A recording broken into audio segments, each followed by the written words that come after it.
Breakfast on Power Talk AM 1460 and FM 101.1. Streaming worldwide on iHeartRadio. Jan Price talks to the movers and shakers in the film business. The Jan Price Show. You're listening to The Jan Price Show, and today my guest is Alicia Malone, who is a host of Filmstruck, which is Turner Classic Movies' new streaming service with the Criterion Channel. Welcome, Alicia. Good to have you on the show. Hi, Jan. Thank you so much for having me. Oh, you're so welcome. It's great to have you on the show. Tell me a little bit about your background. You have a very interesting background. So tell me how you got into this business and how you got started and all of those good things and how you got to where you are now. Yeah, well, you can probably tell from my accent that I'm not from America. I'm originally from Australia. I was born in Canberra, the capital of Australia, and I grew up just loving classic films, and I didn't realize that was a strange thing until I went to high school, and then I realized that everyone else was not watching these old black and white movies. But I loved them. I grew up just wanting to escape into these movies, and every weekend I remember I would go down to the video store, and they had a deal which was 7 films for 7 days for $7. So I would save up my pennies, and I would go down and pick out 7 films, and they'd be a selection of indie films, art house movies, classic films, and maybe a new release in there as well. And then I'd just spend the week kind of going through them all. So I just always loved film, but I didn't think that I was ever going to be able to work in film. I did want to be a director, but after reading a lot of film history books and watching a lot of movies, I honestly didn't think that I would be able to do it. You know, there wasn't that many female directors that I could look to as an examples of a successful career, because we all know how the industry is quite skewed towards men. So I gave up on that dream, and I decided I wanted to work in television, and which again was, you know, male-dominated industry, but I just wanted to work behind the scenes in the news or just something in production. So after school, I moved straight to Sydney. I didn't go to university, much to the annoyance of my mum, who just wanted me to do some kind of university degree, you know, if anything, just to have a degree. But I was so stubborn, and I said, nope, I'm going to work in television. I moved up to Sydney. I didn't know anyone, but I started doing a TV production course, just a very general course about how to work in the television industry. And there I met a girl who started working at Channel 7, which is a news station. And then I got the job to work on the Olympics in 2000 in Sydney, behind the scenes. Then I spent years working behind the scenes, and about 6 years into that, I heard of a job at Movie Network, which is a cable station in Australia. And I thought, this sounds perfect for me because I love film. So I may have exaggerated my experience a little bit to get the job as producer and editor. But once I was there, you know, I started working as a producer, editor, writer, and then I would see the hosts and how they got to interview all these directors. I thought, that looks great. So I decided to pitch ideas with myself as a host, but I was saying, you know, I can edit them, I can produce them. It's not going to cost you guys any more money. We can do it on the back of another shoot. And eventually they relented and let me do that. And then from there I started doing red carpets and radio reviews and writing for film magazines. And then eventually, at the end of 2010, I decided now or never I wanted to go to LA, to Hollywood, and try to make my dreams come true. So once again, moved over here with nothing planned.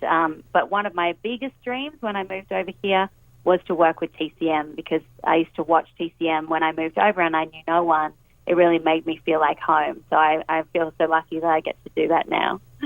How did that happen? I mean, Filmstruck premiered, about a little over a year and a half ago? Yes. So about a year ago. Have you been with them from the beginning? I have, yeah. So I was working, you know, since I started, I was pretty lucky when I moved over that it only took me a couple of months to start getting work here and there. It was still a struggle money-wise, particularly because being Australian, the visa I was on only allowed me to work in the entertainment industry, so I couldn't take a side job as a waitress or work in a bar or anything. I just had to work within the entertainment industry. So I started getting some work with Australian television, with covering press junkets, talking to the celebrities and sending the footage back to Australia. Then I started doing a couple of podcasts, and once I got my visa to be able to work in America as well for American stations, then I started doing a podcast about classic film called Profiles, and that was on AfterBuzz, which is a great little place for up-and-coming hosts. They basically give you the facilities for free to create all these after shows for TV shows and various movie podcasts, and it was such a great opportunity. So me and my co-host Scott Mance, every week we talk about classic film directors, and classic actors. And there, one of the leaders, one of the heads of AfterBuzz, would do little seminars with hosts to find out what you wanted to do in the future and where you wanted to go with your career. So Kevin, his name was, and Kevin Undergaro, and he took me aside and he said, Alicia, what is your ultimate dream? And I said, work with TCM. And he said, well, I actually know the head of talent of TCM if you want me to put you in touch. And at the time I felt like I'm not quite ready yet. It's like I'm almost there, but I'm not quite ready for that arena. So I went away, did some more work, hosting, working for a lot of different online YouTube channels. And then when I got to a place about 2 years ago when I felt like I had the experience, then I sent an email to the head of talent at TCM. Just so happened at that very time they were looking for hosts for Filmstruck, which was their new initiative with Criterion Channel. And when I met with her, it was just a general coffee meeting.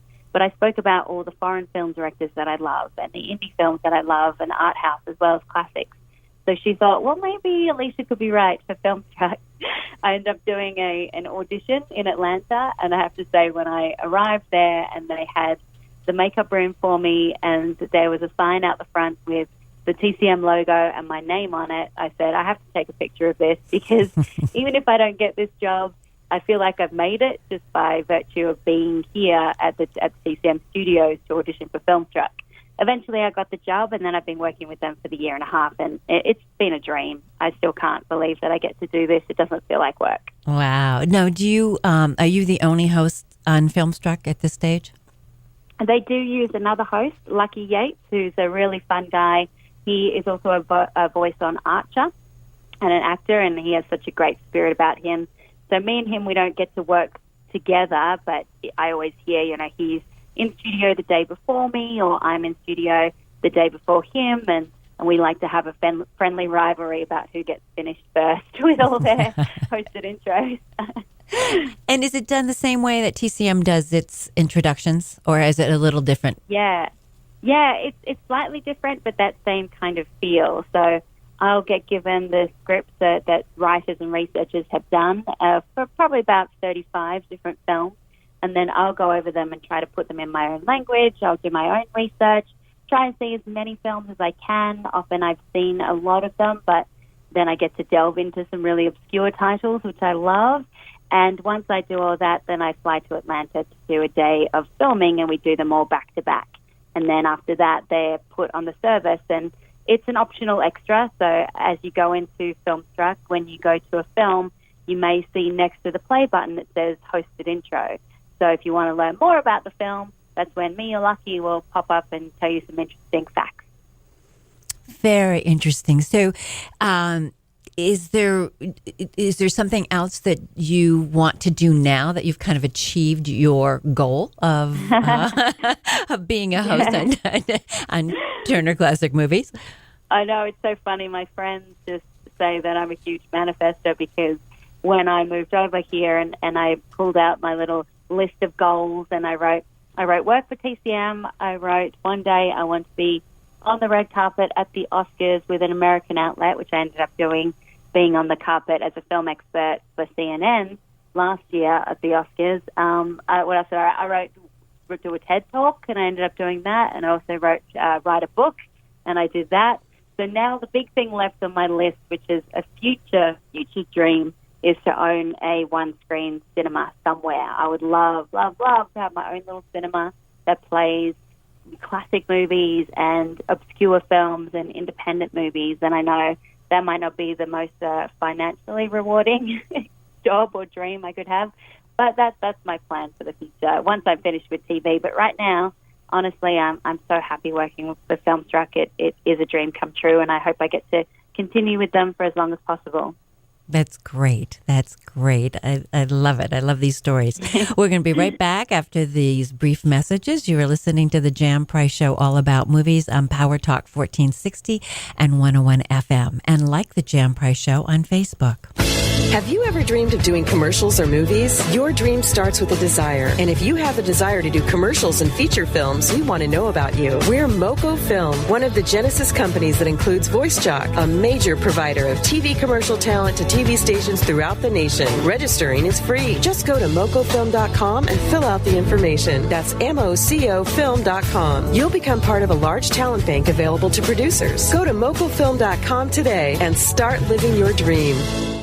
Tired of looking at your worn wood floors? Mr. Sandless can bring them back to life again. That's right, it's Mr. Sandless, the no sanding solution to beautiful wood floors. Mr. Sandless is clean, efficient, contains no harmful chemicals, and is certified green. Mr. Sandless refinishes all hardwoods, softwoods, engineered flooring, and laminates. Most jobs are completed in one day with no cleanup required ever, with virtually no odor, and is safe for pets and kids. No need to move out or even leave the house. Mr. Sandless is the company that invented Sandless Refinishing and is the largest floor refinishing company in the world. Over 120,000 happy customers, guaranteed adhesion, guaranteed satisfaction, and a 5-year warranty. Call Mr. Sandless today at 831-747-7476. That's 747-7476. Or MrSandless.com. That's MrSandless.com.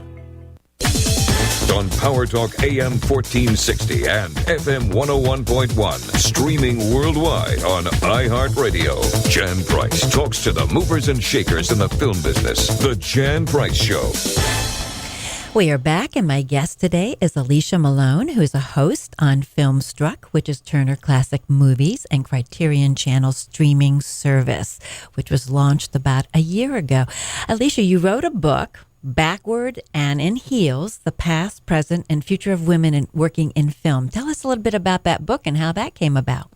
Yeah, I mean, as I said, it was on my bucket list of something to do, but I didn't think it would happen so quickly.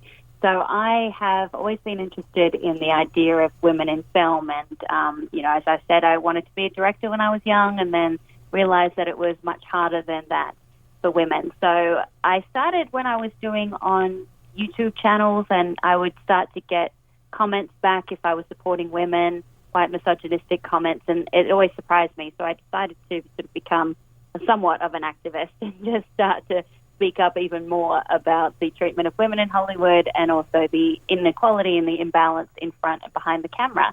So in 2015, I was approached to do a TEDx talk, another thing off my bucket list, and about women in film, based on the fact that I had started speaking up and being more vocal about it online and on these YouTube channels and on my social media.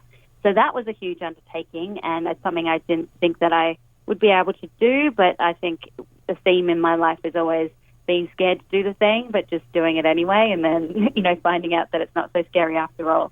So I worked on it for a while, ended up doing the TED Talk, and that was well received. So just last year, I was talking to another friend of mine, Chris Duckman, who has a huge YouTube channel talking about movies.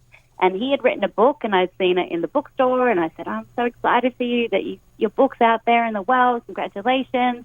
And I said, I don't really tell anyone this, but it's my secret dream to write a book one day. I had always taken writing courses and written in my spare time, but I was always a little bit shy about my writing, apart from being published in film magazines. I didn't know if I was quite good enough to write a book. So he said to me, well, the publisher is always looking for new people, so would you like me to suggest you? So from there, he suggested me. They looked into my background, they watched my TEDx talk, and then they said, would you like to write a book about this subject and pitch your ideas? After that, after I pitched some ideas, it all happened pretty fast. It was like getting a book deal together and then saying, oh, your book will be in stores in August 2017, which sounded like a long time away, back in December last year. But then, of course, you realize that it takes a couple of weeks to print and a couple of weeks to design, and so ended up only having 5 months to write and research it.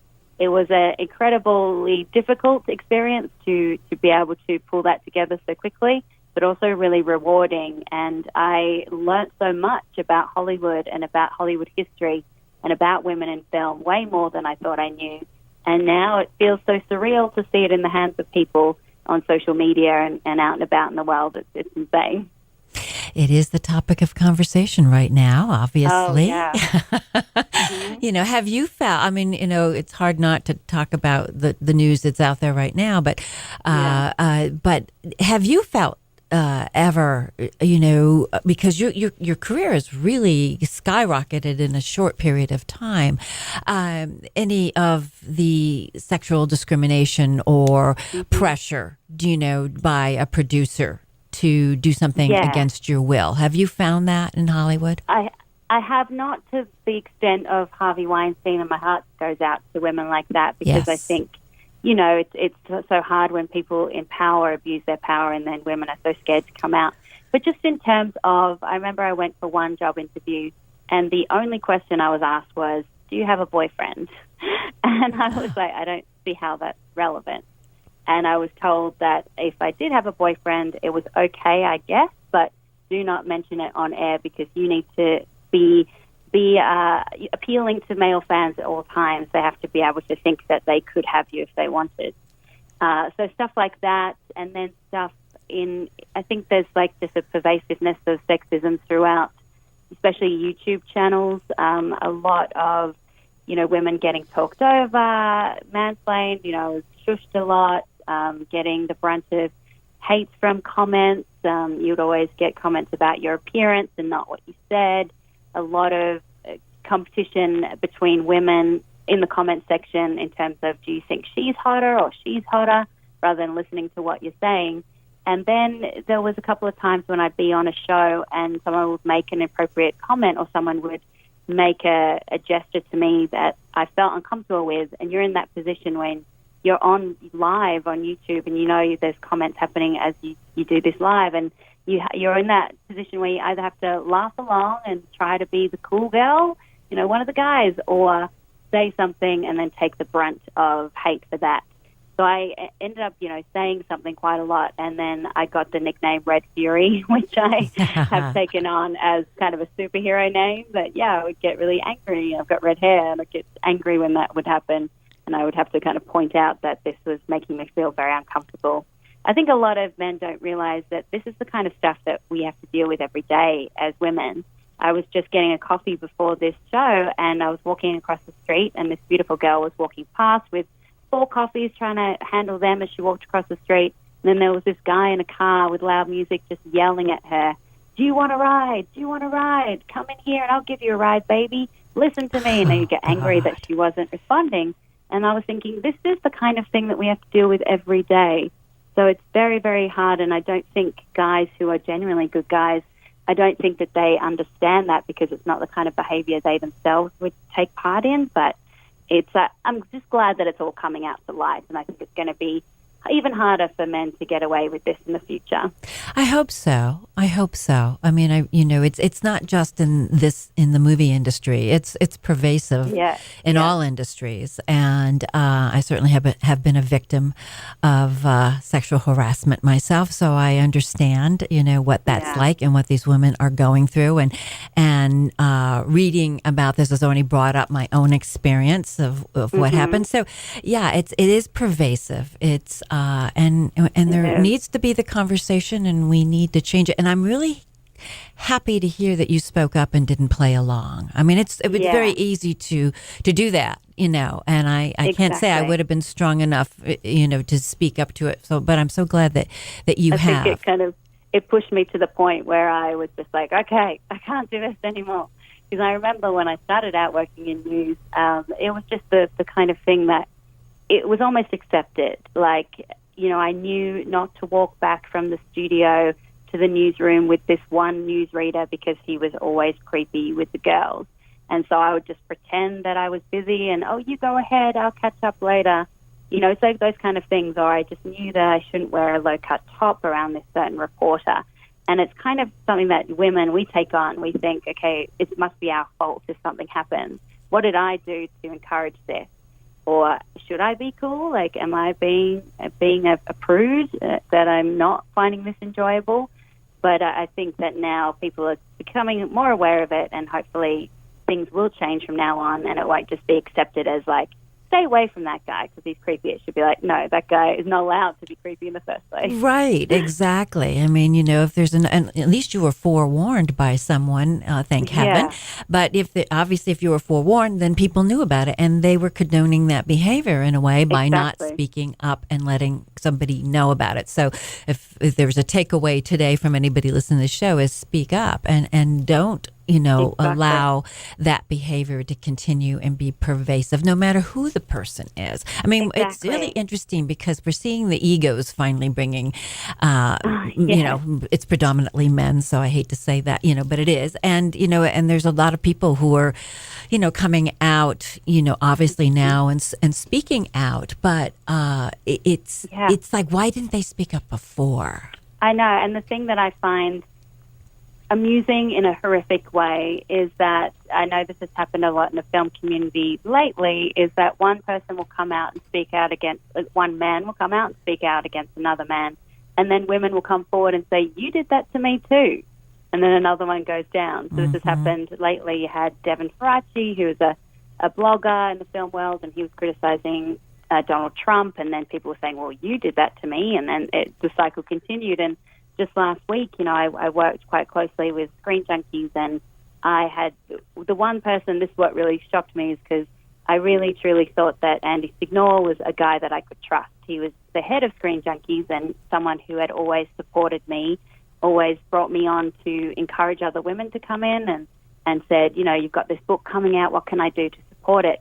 And then on Friday, in response to Harvey Weinstein, several women came forward with allegations about Andy and screenshots and emails, and it was so shocking to see how someone can not only be creepy through and through, but be creepy in private so that people in public and people who are close to him had no idea, and that's shocking as well. Mm-hmm. That's the thing, too. You don't always know. So it's a fascinating conversation, one that we can continue to talk about quite a bit. And I think there will be a lot of discussion in the public place. And it's not just people in the film industry. There are people, everybody is talking about this. This is a conversation that's uppermost in a lot of people's minds. A lot of people thought Harvey Weinstein was not well known outside of Hollywood. And I go, well, what, rock are you living under that you didn't know who he is? And maybe middle America doesn't know. Well, I think anybody who has gone to see a movie in the last 30 years has seen a movie that's been produced by Harvey Weinstein.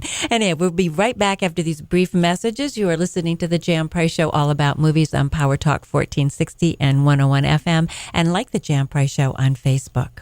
Do you have difficulty falling or staying asleep? Do you suffer from snoring, sleep apnea, restless leg syndrome, or other sleep disorders? If so, we can help. Call Monterey Bay Sleep Center and arrange a sleep study in one of our luxury suites. We specialize in diagnosing and treating sleep disorders so you can regain your quality of life. Our luxury suites feature hotel-quality beds and flat-panel TVs so that you feel most comfortable during your stay. Call us today to arrange a sleep study at our secure facility in Monterey. Call 831-920-1411. That's 831-920-1411. The Ozio Theater in downtown Monterey is now open every day, showing independent and foreign films. The Ozio Theater has new concession offerings, including beer, wine, hard cider, and their homemade Lush Slush. You can now schedule private event screenings for community charity events, birthdays, anniversaries, or just a fun gathering of friends. For more information, visit the Ozio Theater online at oziotheater.com. On Power Talk AM 1460 and FM 101.1, streaming worldwide on iHeartRadio. Jan Price talks to the movers and shakers in the film business. The Jan Price Show. We are back, and my guest today is Alicia Malone, who is the host of Filmstruck, which is Turner Classic Movies and Criterion Channel's streaming service. Alicia, did you go to the Toronto Film Festival this year? I did, yes. I love that. I love that festival. Me too. Let's talk a little bit about that. I understand your future husband was there. But and I think you two would make an adorable couple. And that future husband is Jake Gyllenhaal. And since you've been able to manifest everything on your wish list, that's only, I think, is that the last thing left? Yeah. Besides owning a movie theater? Sorry? Exactly. Yeah, owning a movie theater and marrying Jake Gyllenhaal. He's someone who has done such incredible roles, and someone I admire for sticking up for independent film and creating these really interesting characters, and also just so nice to talk to. I remember this came about because when I first started doing interviews on the red carpet, I was so shy and nervous and didn't know if I could talk to these celebrities. So I just make these little games for myself, and that's where the hugs came in, that I thought I would do something that would scare me and get me out of my comfort zone. So I decided when Jake came up, I'd always, loved him as a person, and I thought I would say, "Hi, future husband." And so then it became a thing with he and me, and now when he sees me, he says, "Hi, future wife." How cute. And he's very, very nice. Yeah, He is. And you two would make an adorable couple. he's sweet. I like him. Yeah, I know, it's funny. I always say it's a very one-sided romance because it's just me asking him questions about his film, but really he knows nothing about me. I just come into these film junkets and have my 4-minute interviews, but he's always been very, very kind. He's very, very nice. So did you see Stronger? Did you go to see Stronger? I did. What did you really think? liked it. Yeah, I thought it was fantastic. It was very powerful and emotional, and I really liked how it focused on not just the event of the bombing itself, because we had another film quite recently that did that, but focusing on that idea of Boston Strong and showing Jeff Bauman, who was a Boston bombing survivor, how he was able to come back from such a tragedy and turn it into something positive by being a role model and a hero that people looked up to. And Jake, of course, he always commits to every single role that he plays, and he really did such an amazing job doing that role. He did. Did you get to interview Jeff Bauman, too, at Toronto Film Festival? I did, and he's so nice and very, very funny. And those two together, they're great. You can tell they have a genuine friendship. Totally. They are totally fun together. They really played off of each other very well. Yeah. And this was one of the this is, I think, the first film that Jake's production company produced. Is that correct? Yeah, that's right. That's correct. 9 Stories is his production company, and he said he's very committed to creating these independent films, which is getting harder to get these movies made in the world of franchises and blockbusters. So I really admire what his company is doing, and he's also spoken at length of wanting to encourage and employ more female filmmakers. So I'm really excited to see him continue to do that. Well, he grew up with strong female role models. His mother's in the industry, mom, and his sister. So the very strong role model. So so I can understand why he'd want to do that. What movies did at the Toronto Film? First of all, you said you love the Toronto Film Festival. Tell me why you love the Toronto Film Festival. Well, because as I said, when I was growing up, I was pretty alone in my love for classic movies. I say in my TED Talk that I started a film club when I was at school. I made myself president. I found a discarded badge on the ground, and I put some Y's out and some marker, and I wrote Film Club President. And I wore it very proudly, and I decided to program these great classic films and get up and assembly and tell everyone why they should come and watch my picks of movies. And no one ever came. And then eventually the school principal told me that assembly was just for important school notices, and maybe I should just put up some posters or something and maybe not do the film club. So, that failed, and I felt like I was a kind of a weird person for loving these old movies. So whenever I go to the Turner Classic Film Festival, it's like, here you guys are. This is all my people. This is my tribe, and I get so excited, and it's exactly the same feeling I imagine people who love comic books feel when they go to Comic-Con, or, people who love Star Wars feel when they go to Star Wars Celebration. It's people talking in detail about things that you love, and you feel like-minded people, and it's such a great community. It really is. I was very impressed with, like yourself, I've gone to many film festivals, and very impressed with how large this film festival is and how well managed it is. We've gone to other ones, both of us, and that are run better than others. And this one, I was just so impressed with it. And I used to, Toronto was like my old stomping grounds for many, many years, and lived up there for a while, and actually studied acting in Toronto a long time ago. Oh, wow. Yeah. So, but I really was very, very impressed. What other movies did you see that you were impressed that you think people should be looking for this year? At the Toronto Film Festival, Yes. I really enjoyed 3 Billboards Outside Ebbing, Missouri. I missed that It's a one. long title. Right. But it's really fantastic. So it's directed by Martin McDonough, who was the director who was behind Seven Psychopaths and In Bruges. And he is such a master at making you laugh 1 second, be shocked the next, and then be crying the minute afterwards. This is all about a mother who is frustrated with police that they're not taking enough action to solve her daughter's case. So she puts up 3 billboards outside this town of Ebbing, Missouri, in order to encourage them to do something. And Frances McDormand is such a powerhouse actor. Yes. I love her character because she is tough, but she also is feminine and maternal at the same time. She has many dimensions to her, so I wouldn't be surprised if she gets nominated for that role. And then I really enjoyed a Telluride, The Shape of Water, which also played at Toronto. Yeah, directed by Guillermo del Toro. Yes. This is a real love letter to cinema and to people who love watching movies.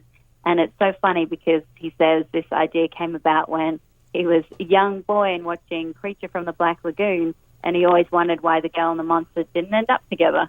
So that's what he has done with this movie. It's a sweet romance. It's hard to describe. I love The Shape of Water, too, and I think it will definitely be nominated as one of the best pictures, and I think Guillermo del Toro will be nominated for Best Director.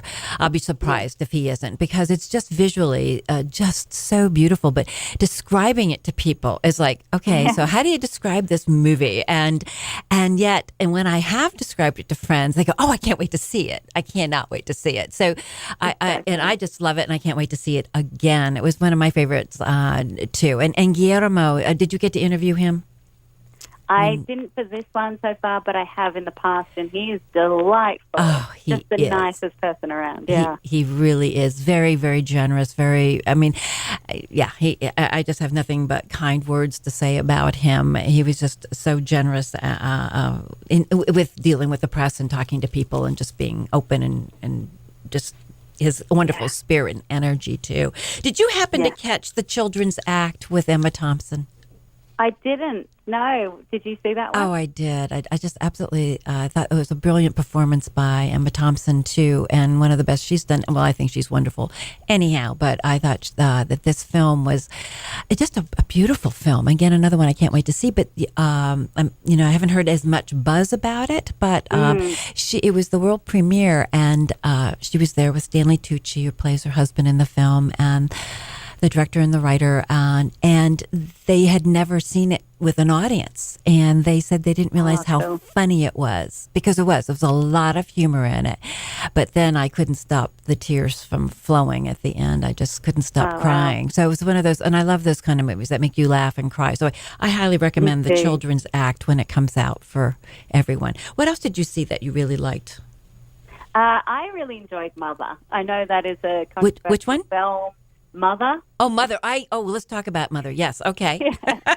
I really liked it because I love a film that just pushes the audience to feel something, even if it is completely uncomfortable. Yes. And the thing that I loved about this movie is that no one walks away from it saying like, oh yeah, it was all right. Everybody has a very strong reaction, exactly. And they're also not wrong. I understand people who hate it, and I understand people who love it, but the debate and the conversation about this film was so much fun. Yes. And I think, do you still do film reviews? Are you doing film reviews? I do a lot of film reviews on the radio these days. Okay, because I do also. I have film reviews on the radio too. And in this one, I said that he, Aronofsky, achieved his goal, and that is to make people think. And absolutely. I think a movie, when when I say this all the time on this show, I want to be moved some way, whether it's a comedy and I laugh, or drama and I cry, or, if it's a horror film, be scared, all of those things. But if you just go and you don't feel anything and go, oh, okay, that was okay, then what's the point of wasting your time and your money to go see a film?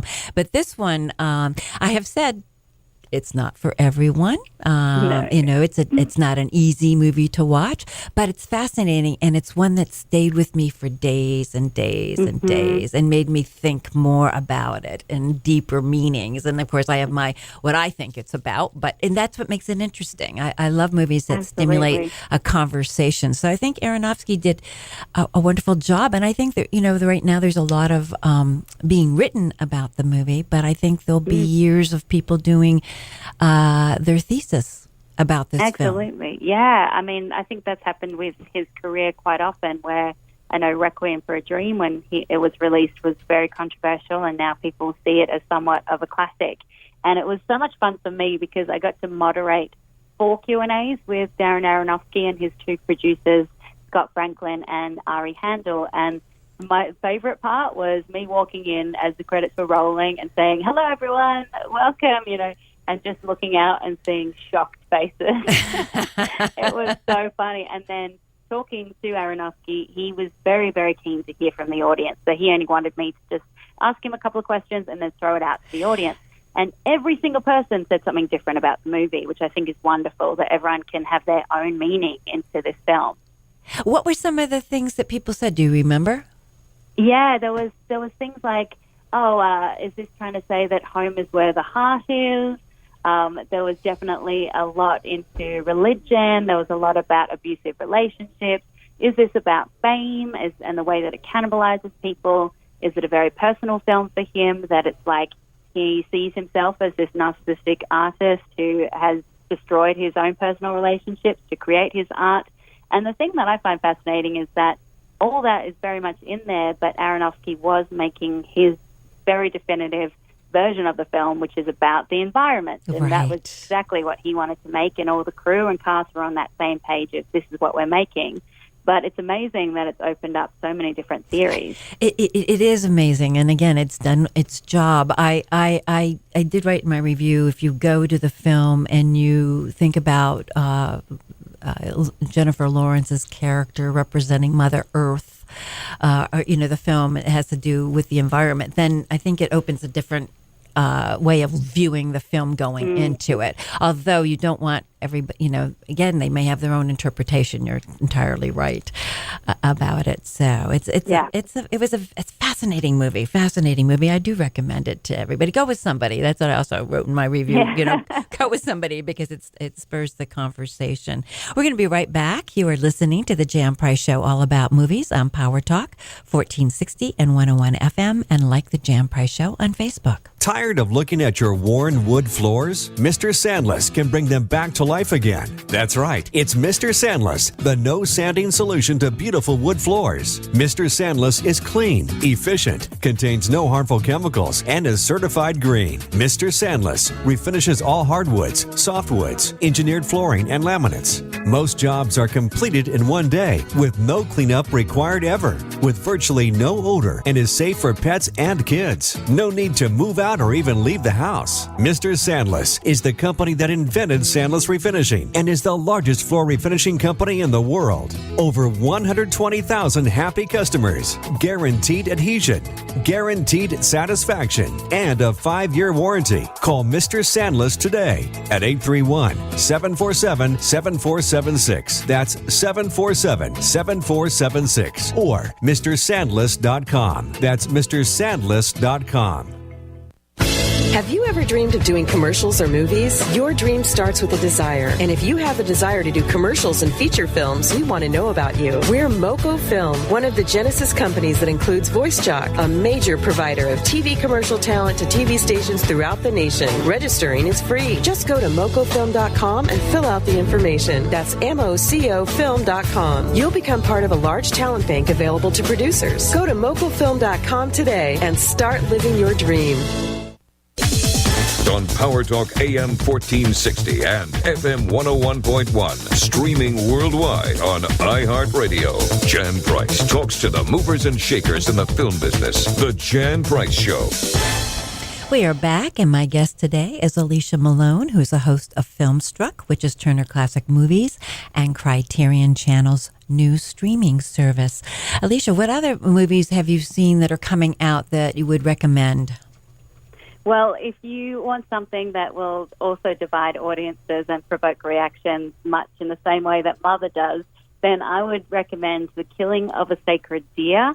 It's directed by Yorgos Lanthimos, who did The Lobster and also Dogtooth, which I know already The Lobster people have mixed feelings about that film. But I saw this one in Cannes, and then I actually saw it again the other night, which will probably give you an insight into my state of mind. I love dark movies. And this is all about a doctor who, played by Colin Farrell, who befriends a young boy whose father is absent, and they have a sort of father-son relationship, and then the guy, the young boy, ends up ingratiating himself into his family, and it's very creepy, very disturbing. Again, will make you laugh 1 second and squirm the next, and all told with that very deadpan, humorous style of Yorgos Lanthimos. Yes, a lot of people did not like The Lobster. I No. found it a rather intriguing, again, like Mother, a rather intriguing film. It's, it depends on what you're going to the movies for. Too. Yeah. And I'm sure maybe, I don't know how you feel about this when you're writing your reviews, but, I try to write them from the point of view, would I enjoy this movie? Just going to the movie. Did I enjoy it? And kind of advising people from that standpoint, not from a, film critic who's studied, the ins and outs of film through the years, but more of just as a viewer going to see the film. And I think this one it does. I mean, there was a lot of, at Toronto Film Festival, there was a lot of buzz about this, and a lot of people were mostly saying they didn't like the movie. But yeah, I know. I think I'm the exception, but I just enjoy. Again, I think Yorgos is a director that has such a singular voice. I mean, it's a voice all of his own. You can tell that it's completely his. It's his style. He's very original, and he's also great at making the audience squirm. Yes, and it's a question of you like that. And it, we must say it stars Nicole Kidman and Colin Farrell, and it's got a great cast. And it's one that I definitely want to see. Did you happen to catch Chappaquiddick? Did you see that one? I didn't, no, but I heard mixed things about that one, although it got bought for quite a bit of money. Did you see that? I did see it, and actually it will be also at the our Carmel International Film Festival. Cool. And so it will be showing here, and the director and the two writers will be here to present the film. And I thought that Jason Clarke's performance was just wonderful as Teddy Kennedy. It really was. He's great, Australian actor, Clarky. I like to call him. He is, and he's in I don't know if he likes that. He's in a couple of things right now. He's in something else too, and I can't remember off the top of my head. Yeah, he's in Mudbound. Mudbound, that's film it. That I really enjoyed at Sundance. Yes, that's coming out to Netflix soon, and that's a really great film. Yes, I saw it at Sundance too, and I really liked it a lot. What do you think about Netflix and their model? Yeah, I know that was a big topic of conversation at Cannes this year. I was in the screening for Okja when everybody booed the Netflix logo when it came up at the start of the film, and then I think that the conversation had sort of tempered by the end. But I know in France they were upset about films being included in the Cannes competition that didn't have a theatrical release in France and no plans for any distribution in France. So they felt like they should be able to see it on the big screen there. But for me, I think Netflix is filling and Amazon and everything else are filling a much-needed void, which is giving mid-budgets to people that are creating original movies. Okja is a great example of a film that is directed by Bong Joon-ho, who's a brilliant filmmaker, and it's a weird movie about a giant pig, and it's the kind of film that wouldn't be made by any other studio. So I'm really glad that they gave him the money to be able to do an original film, and that Netflix and Amazon allow people in all cities to see these smaller indie films. That's one of the frustrations I have when I talk about great indies and, you've got to see the Florida Project, and then people in small towns say, great, not playing anywhere near me. I'd have to drive for 3 hours to see that film. So I like the fact that these streaming services are allowing more people to see these movies And I'll always go and see a film in the theater over seeing it at home. That's just my preference. But I know for a lot of people, they don't mind watching it on a smaller screen. Yeah, it's my preference too, and I talk about that a lot on the show, and that's why I like Amazon's model, where they are releasing the films for Yes. a theatrical release, which is 90 days generally, and then putting it on their streaming service. But I agree that I just interviewed Kelly Loudenberg, who has the Confession tapes on Netflix, and it's a 7-part documentary series. And it was great work. We talked about working with Netflix and how great it was, and that they financed this, and hopefully there'll be a new series. But so they are helping. And right now there's so many people out there striving for content. And now we have Apple jumping into another company jumping in looking for more content. I'm wondering if, and I asked this question of a screenwriter who was on the show, and are we going to dilute the effectiveness of people being able if there's so many different streaming services out there and so much to choose from, is it going to dilute the audience for these kinds of movies? Well, I think there needs to be some kind of guide or something, because I know even me, and I know movies really well, and I know, what's coming out in theaters and what's coming to streaming, but even sometimes I'll get paralyzed by choice. So I will be on Netflix scrolling, just being like, I don't know what to watch. I don't know. And then it's like, oh, well, now it's time to go to sleep. But what I love about Filmstruck is that it's very curated.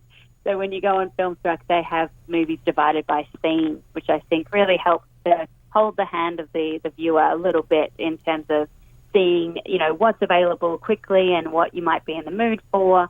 And then, of course, you can watch my hosted intros. Yes. Flavor, press that button.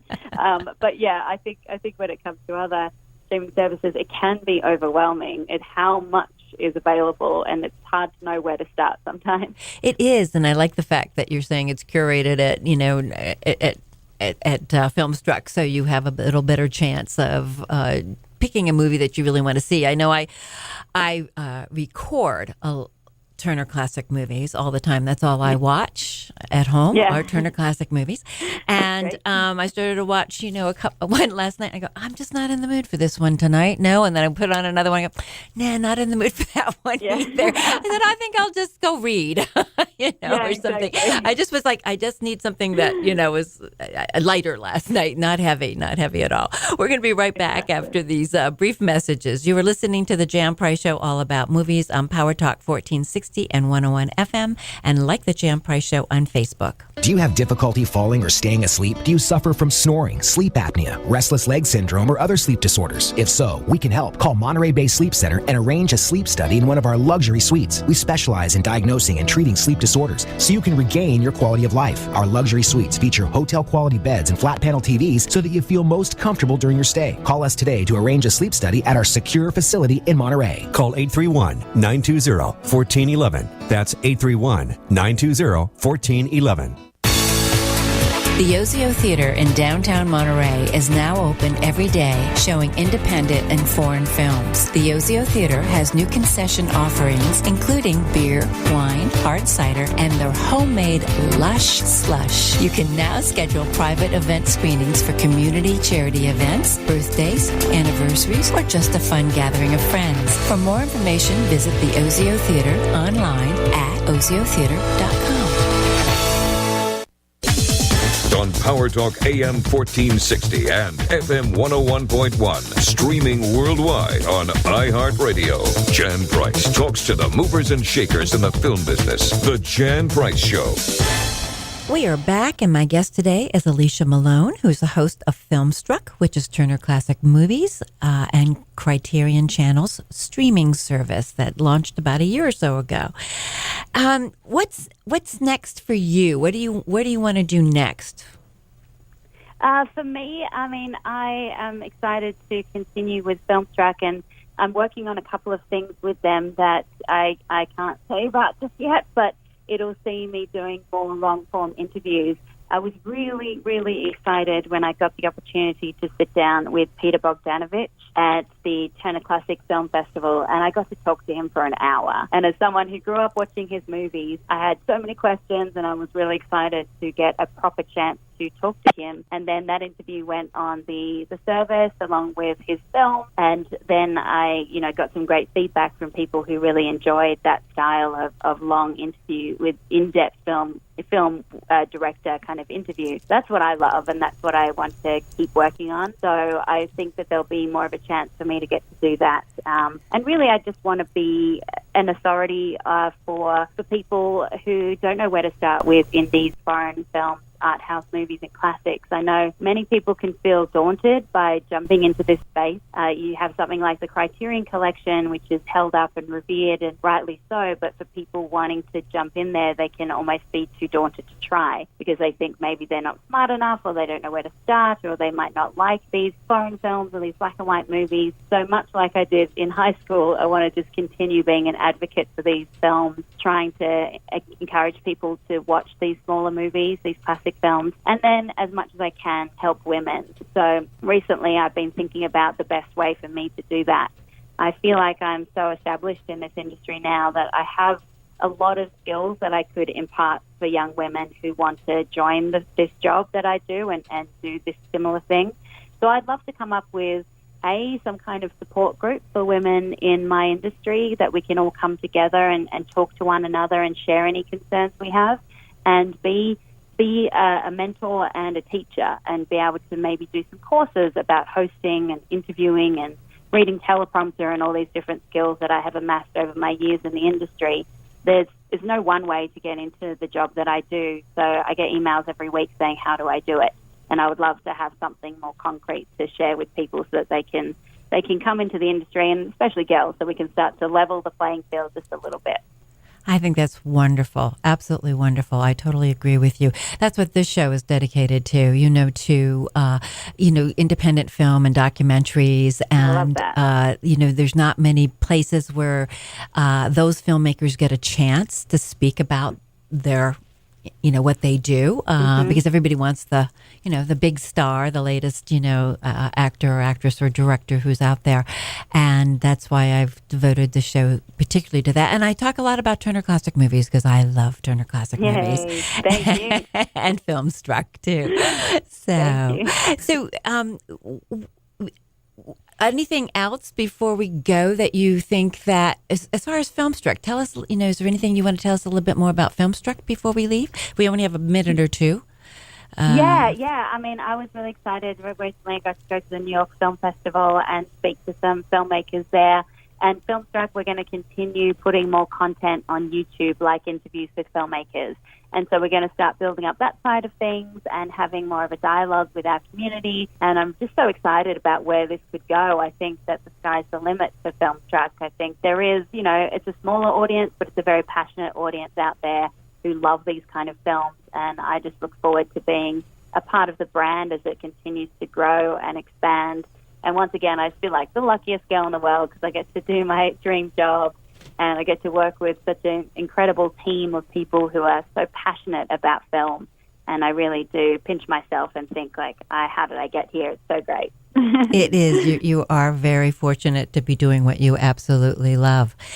Again, for the fall, what other films do you think that we have about a minute or two left. What other films do you think people should be looking for?